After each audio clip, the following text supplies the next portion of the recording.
Jake Morrison sat in the corner of the dark bar, nursing his third drink of the evening. The cantina on Nexus Prime was filled with smoke and the smell of a dozen different alien species. Music played softly in the background, something with too many drums and not enough melody. He liked it here because nobody asked questions and everyone minded their own business.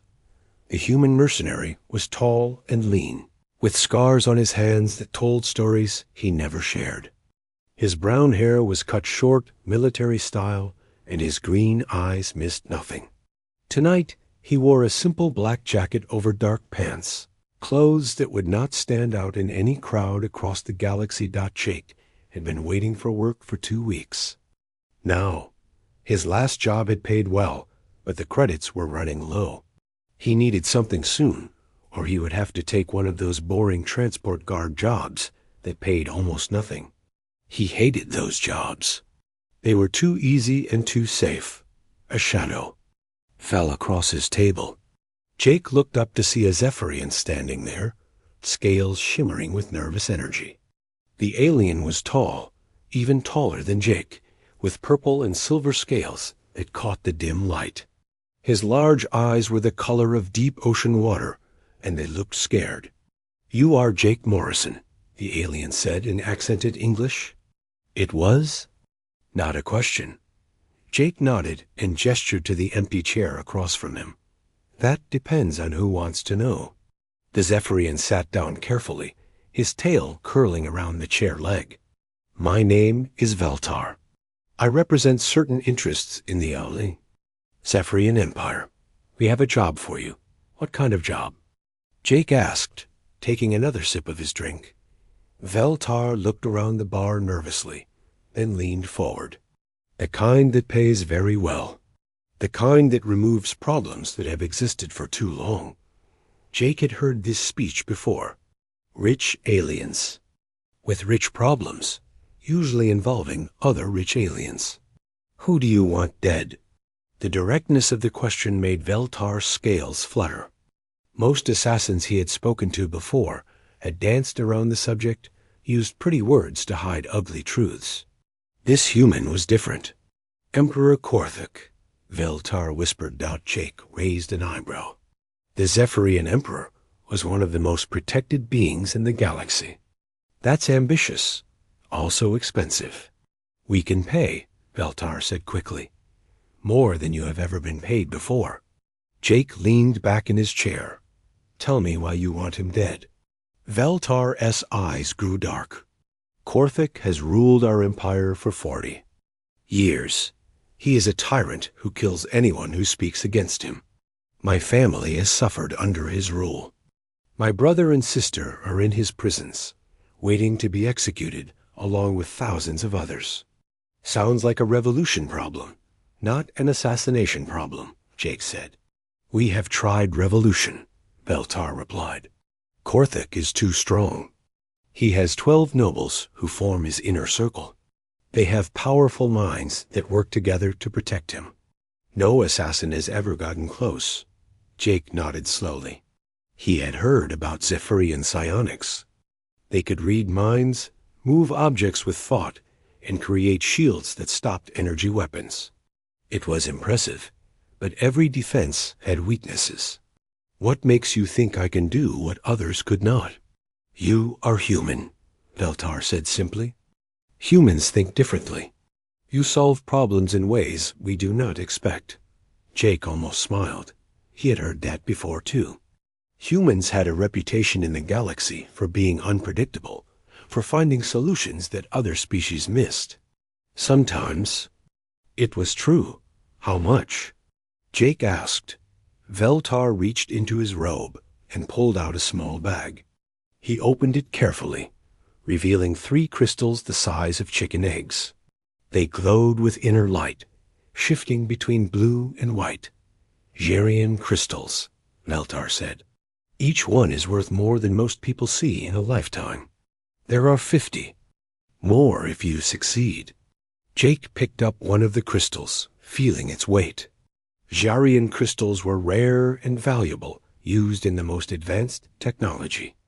With 53 of them, he could buy his own ship, his own planet if he wanted. "What is the timeline?" Jake asked. "1 month from now, during the solar eclipse, Korthik will announce the execution of all political prisoners. We want him dead." "Before then," Jake nodded. A month was not much time for a job this big, but it was doable. "I will need detailed information about the palace, the Emperor's schedule, and his security." "We have prepared everything," Veltar said, sliding a datapad across the table. "Floor plans, guard rotations, everything we could gather." Jake pocketed the datapad without looking at it. "I work alone.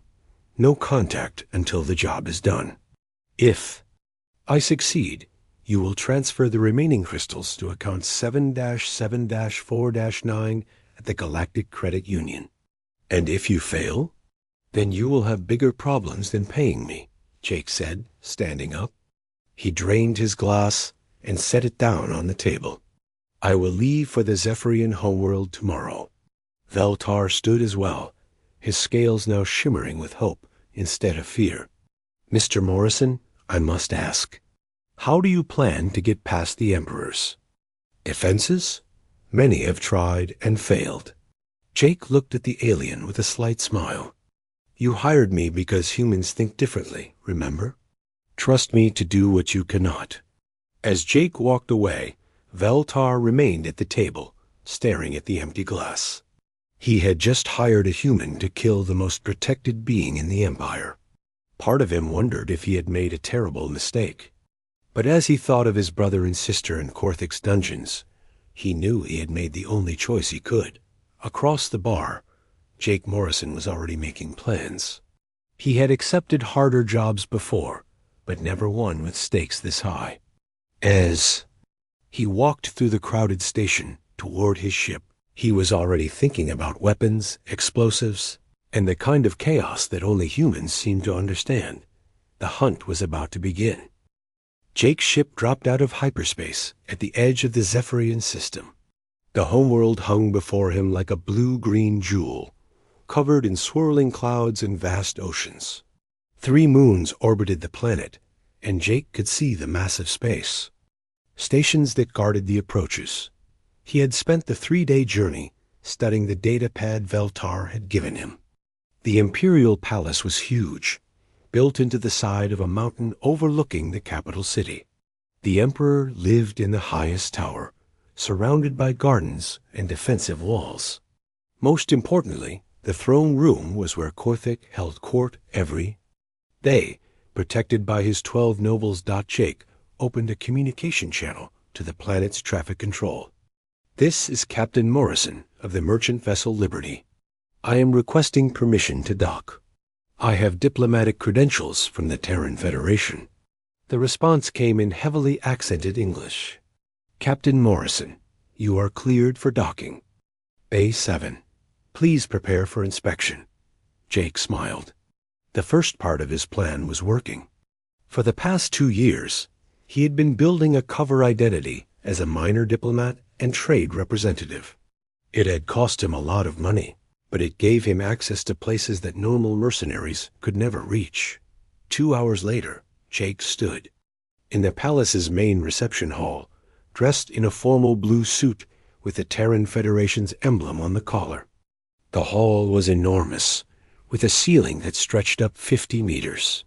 Zephyrian nobles moved through the space like colorful birds, their scales catching the light from crystal chandeliers. "Mr. Morrison," a voice said behind him. Jake turned to see a middle-aged Zephyrian in golden robes. "I am Counselor Mektar. I will be your guide during your stay."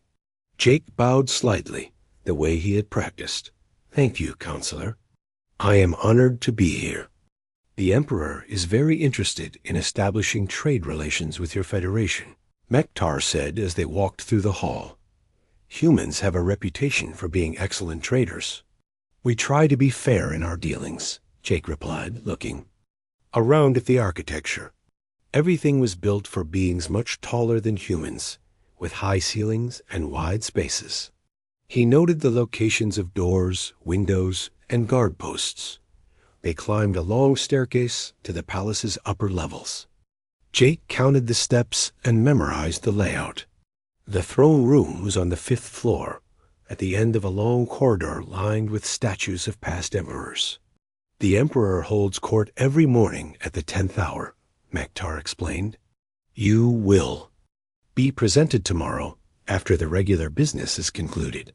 Jake nodded, but he was not really listening.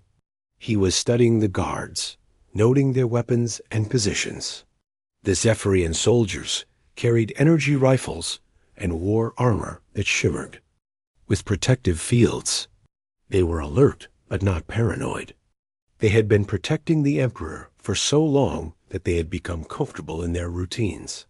That evening, Jake sat in his assigned quarters, a comfortable suite with a view of the palace gardens. He opened his personal communication device and made an encrypted call to Earth. Morrison, a woman's voice answered. I was wondering when you would call.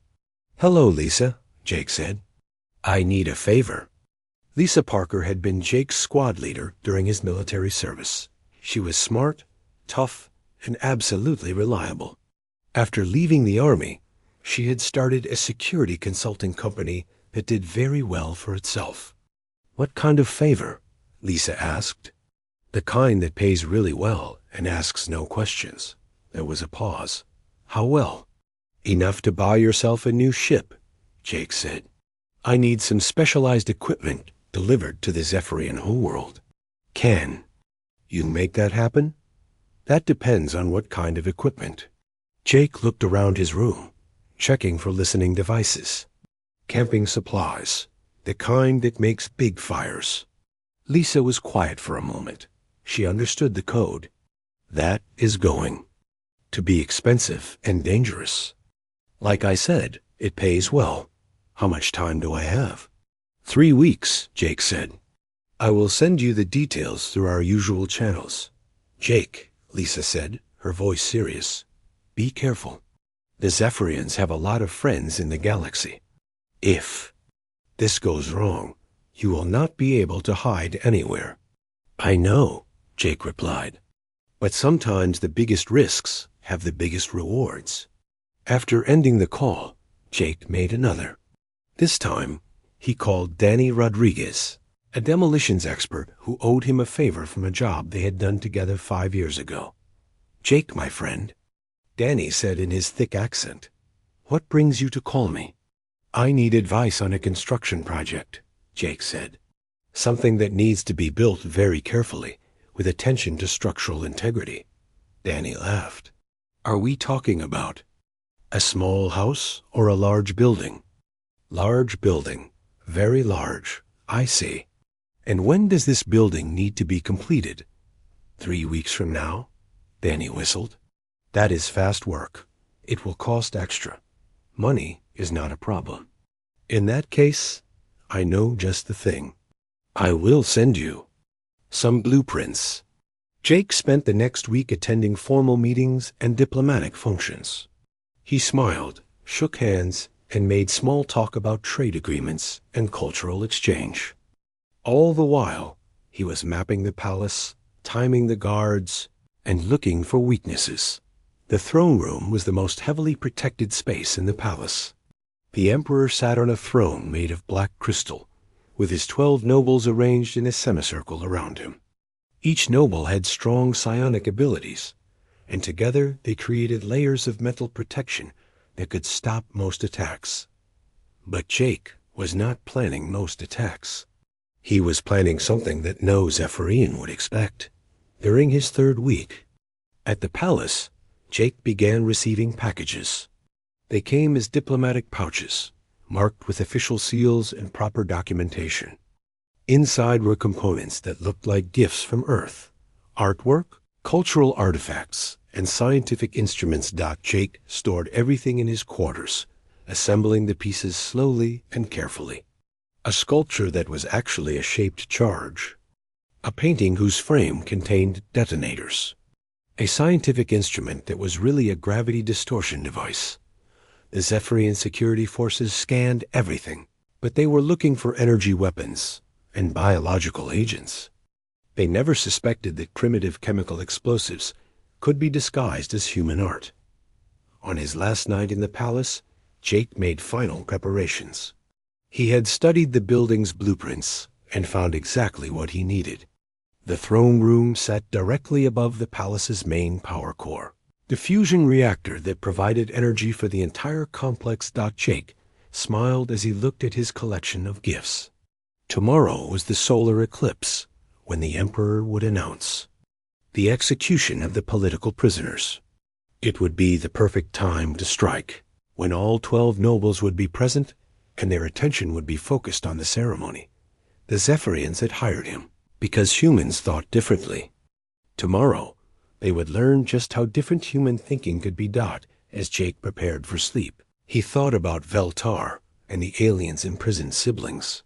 He thought about the thousands of political prisoners waiting to die. And he thought about the job he had been hired to do. Kill the Emperor. That was what Veltar had asked for, but Jake had a different plan. He was going to solve the problem completely, in the most direct way possible. The Emperor would die, but he would not die alone. Jake woke before dawn on the day of the solar eclipse. Through his window, he could see the palace staff preparing for the ceremony. Guards moved with extra purpose, and servants hurried through the corridors, carrying decorations and ceremonial items. He dressed carefully in his diplomatic uniform and checked his equipment one last time. Hidden throughout his quarters were the components he would need. Some were disguised as gifts he planned to present to the Emperor.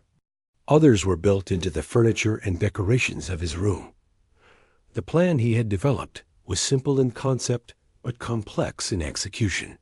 Other assassins had tried to kill Emperor Korthik by getting close to him, using poison or energy weapons. They had all failed because the Emperor's 12 nobles created a protective barrier with their minds that could stop almost any attack. Jake's approach was different. Instead of trying to penetrate the defenses, he would eliminate the entire defensive structure. Not just the Emperor, but the whole system that kept him in power. At breakfast, Jake sat with other diplomatic guests in the palace's great hall. The atmosphere was tense with anticipation. Today, the Emperor would announce the fate of thousands of political prisoners. Many of the guests seemed uncomfortable, but they said nothing. Speaking against the Emperor was a death sentence. Quite an event today, said Ambassador Kralton from the Andromedan Republic. The tall, thin alien picked at his food nervously. Indeed, Jake replied. I understand it is quite a spectacle. The Emperor likes to make examples, Kralton said quietly. It keeps the population in line. Jake nodded, but his mind was elsewhere. He was thinking about the power core beneath the throne room, the fusion reactor that provided energy to the entire palace complex. The Zephyrians, with their natural psionic abilities, had never considered that someone might attack the infrastructure. Instead of the people. After breakfast, Jake excused himself to make final preparations. He moved through his quarters quickly, activating hidden devices and setting timers. The shaped charges were designed to cut through the power conduits that fed the throne room's defensive systems. The electromagnetic pulse devices would disable the palace's internal sensors and communication networks. The centerpiece of his plan was the gravity bomb that Danny Rodriguez had helped him acquire. It was a weapon from an old human warship designed to create localized gravitational distortions. The Zephyrian security systems had no way to detect it because it did not use energy signatures that their sensors recognized. Jake had spent weeks studying the palace's construction. The throne room was built with typical Zephyrian architecture: high ceilings, wide spaces, and minimal structural support. The builders had relied on force fields and energy barriers for protection. They had never considered that someone might use simple physics against them. At mid-morning, Jake joined the crowd of guests and nobles gathering for the ceremony. The throne room was packed with hundreds of beings, all dressed in their finest clothes. The air hummed with excitement and fear, Emperor Korthik sat on his black crystal throne, a massive figure, even by Zephyrian standards. His scales were deep purple, almost black, and his eyes glowed with inner fire. Around him, the 12 nobles of his inner circle stood in perfect formation, their minds linked in protective harmony. Jake took his assigned place among the diplomatic observers, close enough to see everything but far enough away to avoid immediate suspicion. He counted the guards, noted the exits, and checked the time. Everything was proceeding according to schedule. "Citizens of the Empire," the Emperor began, his voice amplified by psionic energy, "today we gather to witness justice." The crowd fell silent. Jake could feel the weight of the Emperor's presence, the way his mental power pressed against everyone in the room. The 12 nobles around him glowed with shared energy, creating barriers that could stop bullets, energy beams, or mental attacks. They could not stop what Jake had planned. As the Emperor continued his speech, describing the crimes of the political prisoners and the necessity of their execution, Jake quietly excused himself. He told a nearby aide that he needed to use the facilities, a perfectly normal human requirement that no one questioned. Instead of heading to the bathroom, Jake made his way to the palace's lower levels. He had memorized the route during his weeks of reconnaissance, and the corridors were mostly empty as everyone attended the ceremony above. Jake reached the maintenance level beneath the throne room and began working quickly.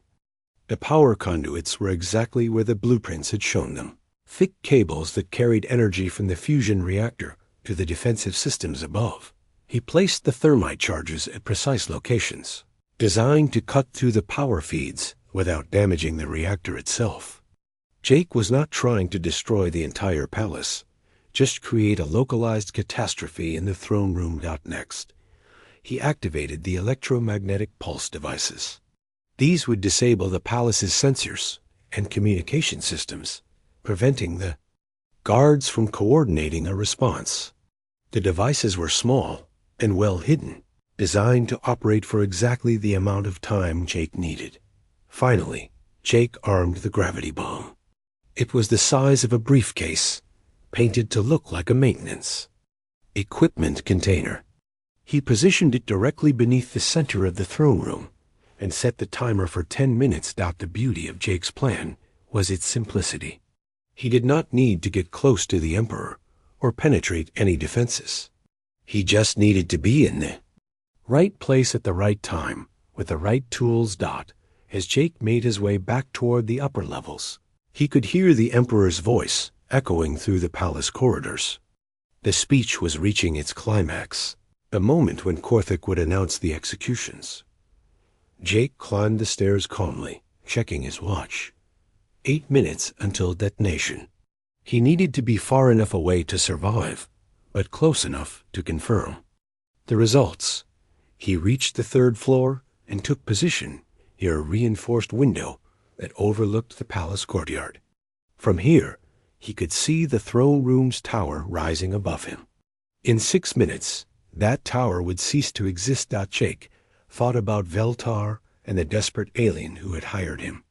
Veltar had asked for the Emperor's death, probably expecting a traditional assassination, poison in his food, a blade in the dark, or an energy bolt from a hidden sniper.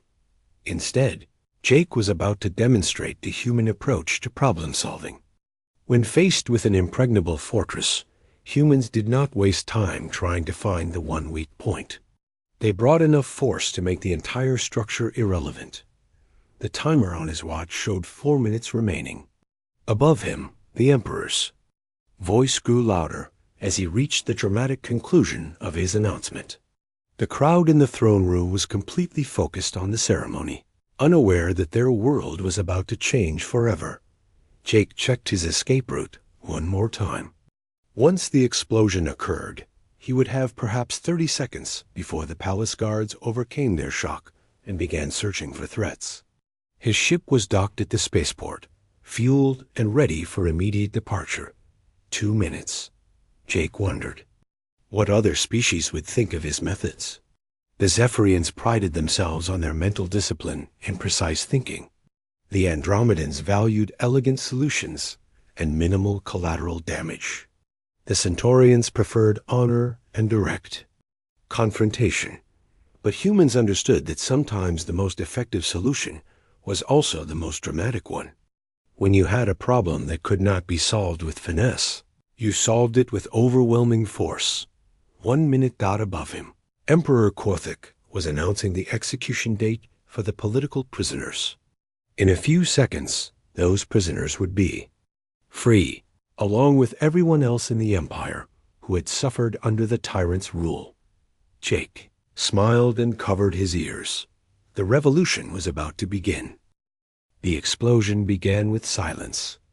For a split second, Jake felt the gravity bomb activate deep beneath the throne room. Reality twisted as the device created a localized gravitational anomaly, warping space-time in ways that the Zephyrian architects had never imagined possible. Then came the sound. It started as a low rumble that Jake felt in his bones, building quickly into a roar that shook the entire palace. The thermite charges detonated simultaneously, cutting through power conduits in brilliant flashes of white-hot metal. The electromagnetic pulse devices fired in sequence, sending invisible waves of energy through the palace's electronic systems. Jake watched through the reinforced window as the top floors of the Imperial Tower simply collapsed inward. The gravity bomb had created a sphere of crushing force that pulled everything within 100 meters toward its center. Stone, metal, and crystal compressed into a ball of debris that fell like a meteorite into the palace's lower levels. The throne room, with Emperor Korthik and his 12 nobles, ceased to exist in less than 3 seconds. The shockwave hit Jake's position a moment later, throwing him against the wall and cracking the reinforced window. Alarms began wailing throughout the palace as emergency systems tried to activate, only to fail as the electromagnetic pulse took effect. Jake picked himself up and ran toward the nearest stairwell. His ears were ringing from the explosion, but his mind was clear. He had 30 seconds, maybe less, before the surviving guards would start looking for whoever had caused this catastrophe.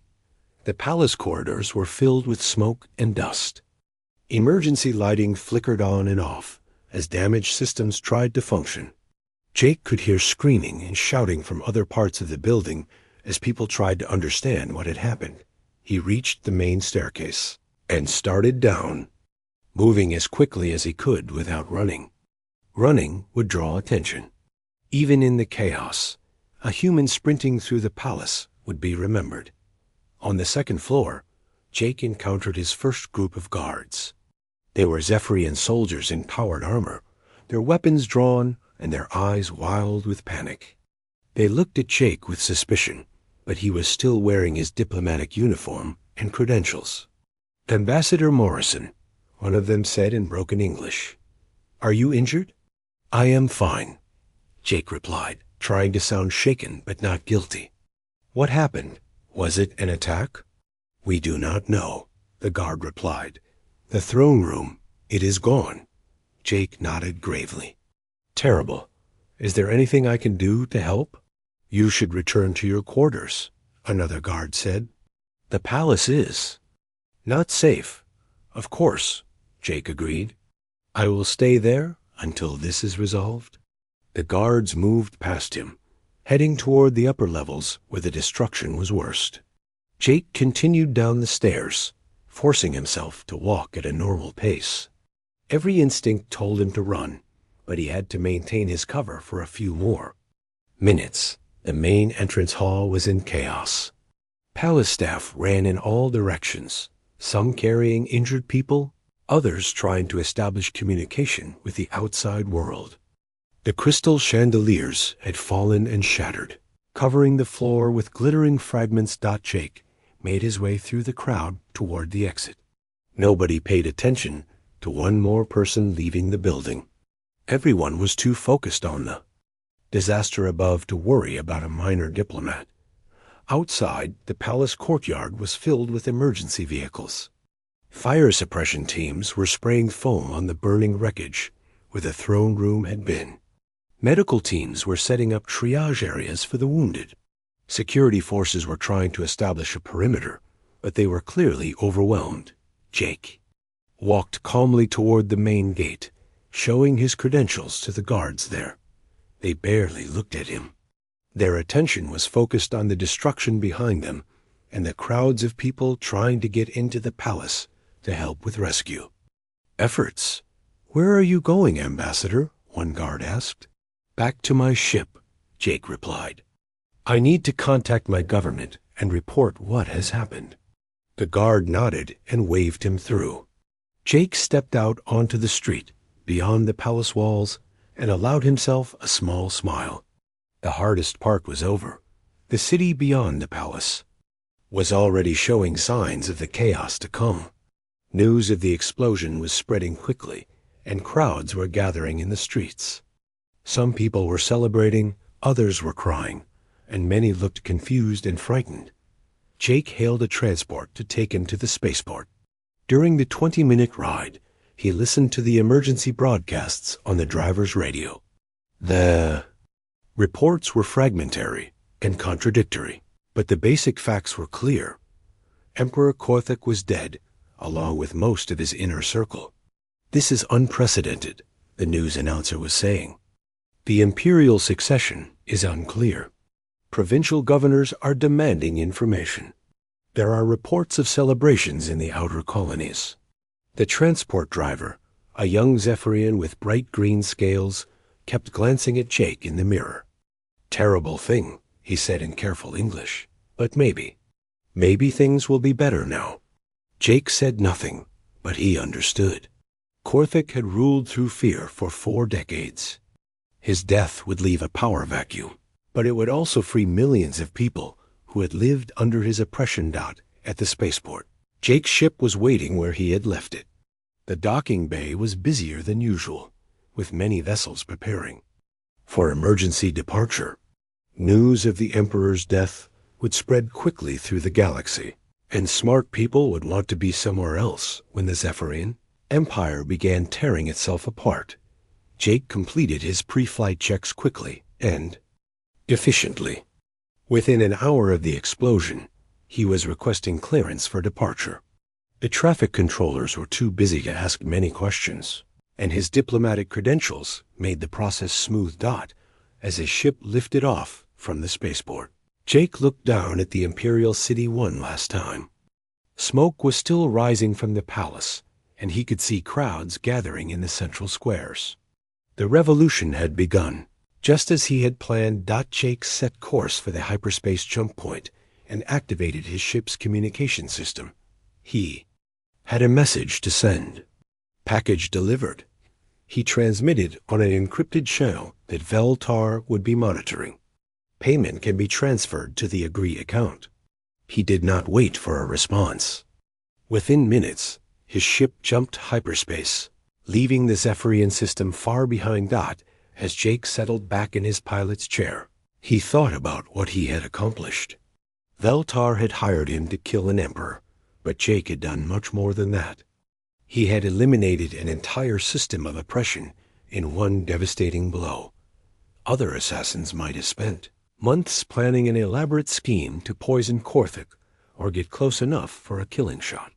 But Jake had understood that the real problem was not just the emperor. It was the power structure that supported him. The 12 nobles who had protected Korthik with their psionic abilities were dead. The palace that had been the center of imperial power was in ruins. The government that had oppressed billions of people had been decapitated in a single stroke. It was not elegant or subtle, but it was effective. And effectiveness was what mattered. In Jake's line of work, his communication system chimed with an incoming message. Jake checked the display and saw that the promised payment had been transferred to his account. 53 Jarian crystals, enough wealth to retire on if he chose. Jake was not ready to retire. As news of the Emperor's death spread through the galaxy, other potential clients would hear about the human who had accomplished the impossible. There would be more jobs, more problems that required the kind of direct solution that only humans seemed to understand. Jake smiled and began plotting his course to the next system. The galaxy was full of tyrants and problems, and humans had a reputation for solving both. 3 days after the explosion, Jake met Veltar at a small cafe on the trade station Meridian Point. The Zephyrian looked different now. His scales were brighter, and the fear that had haunted his eyes was gone. He sat across from Jake at a corner table, sipping a drink that steamed with exotic vapors. "I have been watching the news," Veltar said quietly. "The entire Zephyrian Empire is in chaos." Jake nodded, cutting into the steak he had ordered. Real Earth beef was expensive this far from home, but he could afford it now. That was the point. "I do not understand," Veltar continued. "I hired you to kill Emperor Korthuk. You destroyed half the palace and eliminated his entire inner circle. You hired me to solve a problem," Jake replied. "The problem was not just Korthuk. It was the system that kept him in power." Veltar's scales shimmered with confusion. "But the collateral damage. Hundreds of people died in that explosion." Jake looked up from his meal. How many people were going to die in those executions Korthuk announced? How many more would have died under his rule in the years to come? The alien was quiet for a moment, processing this. "My brother and sister were released from prison yesterday," he said finally, "along with 10,000 other political prisoners." "Good," Jake said. "That is what you wanted, is it not?" "Yes, but ... Veltar struggled to find the words. "Your methods are so ... extreme." Jake smiled slightly. "You came to me because I am human. You said humans think differently than other species. Did you expect me to use alien methods?" News reports played on screens throughout the cafe, showing the aftermath of what the media was calling the Palace Incident. The Zephyrian Empire was fracturing as provincial governors declared independence. Some systems were celebrating their freedom, while others were preparing for civil war. "The Andromedan Republic has offered to mediate peace talks," Veltar said, watching one of the screens. "They want to prevent a galactic conflict." "Smart of them," Jake replied. "Though I doubt the Zephyrians will accept outside mediation. They are too proud." "What happens now?" Veltar asked. "Will there be investigations? Will they discover who is responsible?" Jake finished his steak and leaned back in his chair. "They will investigate, but they will not find anything useful. The explosion destroyed most of the evidence, and I was very careful about my preparations. But surely they will suspect the human diplomat who is visiting the palace." "Probably," Jake agreed. "But suspicion is not proof. And by the time they finish their investigation, there will be too many other problems for them to worry about one missing human." Veltar's communication device chimed softly. He glanced at it, and his scales brightened even more. "A message from my sister. She is safe and well." "I am glad to hear it," Jake said sincerely. They sat in comfortable silence for a while, watching the news reports and listening to the cafe's other patrons discuss the incredible events on the Zephyrian homeworld. Jake noticed how different the conversations were, depending on the species involved. Andromedans were discussing the political implications and calling for stability. The Centaurians were arguing about honor and proper conduct in warfare. The Rigelians were analyzing the economic opportunities that would arise from the Empire's collapse. But at a table near the window, Jake saw two humans talking about the explosion itself. They were impressed by the scale of the destruction and the precision of the timing. They understood what Veltar did not, that sometimes the most direct solution was also the most effective one. "I have been thinking," Veltar said eventually, "about what you said regarding human thinking. I studied your species before hiring you, but I realize I did not truly understand." "What do you understand now?" Jake asked. "Most species, when faced with a complex problem, try to find elegant solutions. We look for the minimum amount of force necessary to achieve our goals. We value precision and subtlety. Jake nodded. And humans are different. When you encounter a problem, you do not just solve it, you eliminate it completely. You use overwhelming force to ensure the problem can never return. That is one way to put it, Jake agreed. We call it being thorough. Veltars. Scales shimmered with what Jake recognized as amazement. In 3 seconds, you accomplished what rebel movements had tried to do for decades. You did not just kill a tyrant, you ended a tyranny. Jake's communication device buzzed with an incoming message. He glanced at it and saw it was from Lisa. Parker on Earth. The message was brief. Heard about your camping trip. Impressive fireworks. Check your secure inbox. Jake opened his secure messages and found 3 new job offers. One was from a mining consortium that wanted to remove a troublesome warlord.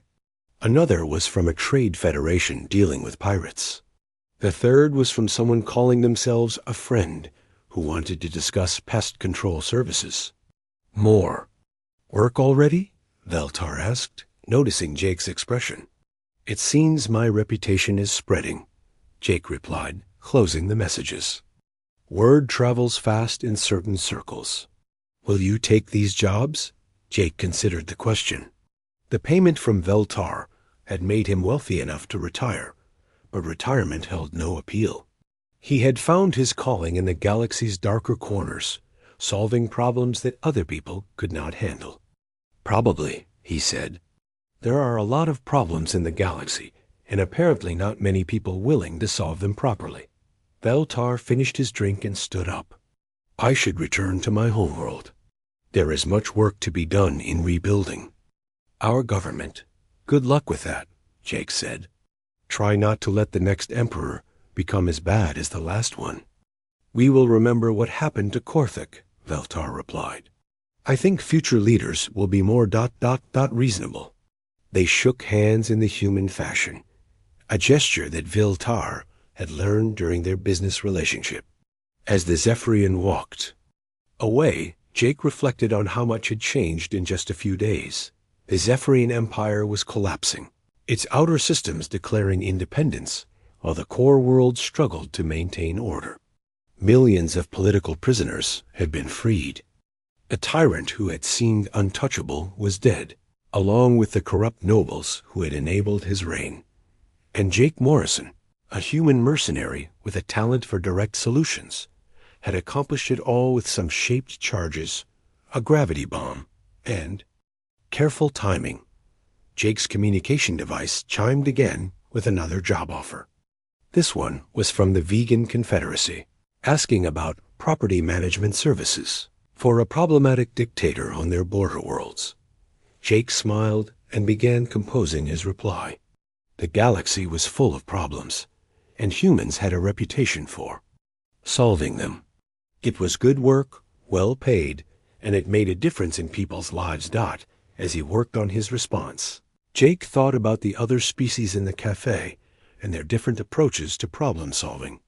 The Andromedans would spend months negotiating and mediating. The Centaurians would challenge the dictator to single combat. The Regellians would try to find an economic solution. But more and more often, when those elegant approaches failed, people were calling humans. And humans, with their talent for overwhelming force and direct action, were getting results. Jake finished his message and sent it, then ordered another drink. He had a feeling he was going to be very busy in the coming months. The age of human problem solvers had begun.